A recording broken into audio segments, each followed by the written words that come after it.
ಹುಬ್ಬಳ್ಳಿಯಲ್ಲಿ ನಿನ್ನೆ ರಂಗಪಂಚಮಿ ಹೋಳಿ ಹಬ್ಬವನ್ನು ಅದ್ದೂರಿಯಾಗಿ ಆಚರಿಸಲಾಯಿತು. ಕಳೆದ 5 ದಿನಗಳಲ್ಲಿ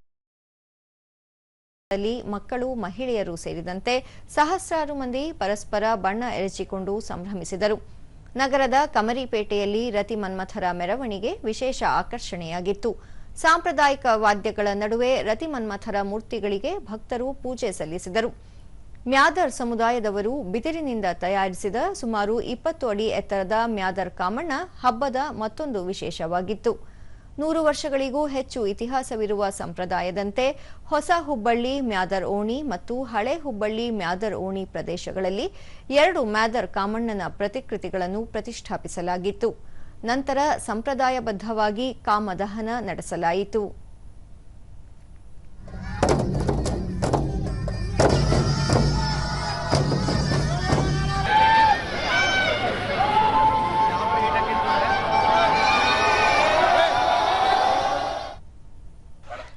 ದೂರದರ್ಶನದೊಂದಿಗೆ ಹುಬ್ಬಳ್ಳಿ ಧಾರವಾಡ ಪೊಲೀಸ್ ಆಯುಕ್ತ ಎನ್ ಶಶಿಕುಮಾರ್, ರಂಗಪಂಚಮಿ ಹಬ್ಬವನ್ನು ಸಾರ್ವಜನಿಕರ ಸಹಕಾರದಿಂದ ಯಾವುದೇ ಅಹಿತಕರ ಘಟನೆಗಳಿಗೆ ಆಸ್ಪದ ನೀಡದೆ ಶಾಂತಿಯುತವಾಗಿ ಆಚರಿಸಲಾಗಿದೆ.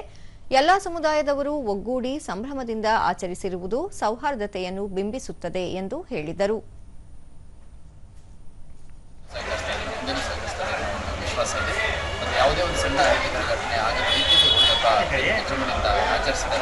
ನಾನು ಎಲ್ಲ ಸಾರ್ವಜನಿಕರು ಕೂಡ ಪೊಲೀಸ್ ಇಲಾಖೆಯಿಂದ ಸಹಕರಿಸಿದ್ರೆ ಅದಕ್ಕೆ ಭಾಳ ಒಳ್ಳೆಯ ರೀತಿಯಲ್ಲಿ ಸಹಕರಿಸಿದ್ರೆ ಆಗಿದೆ.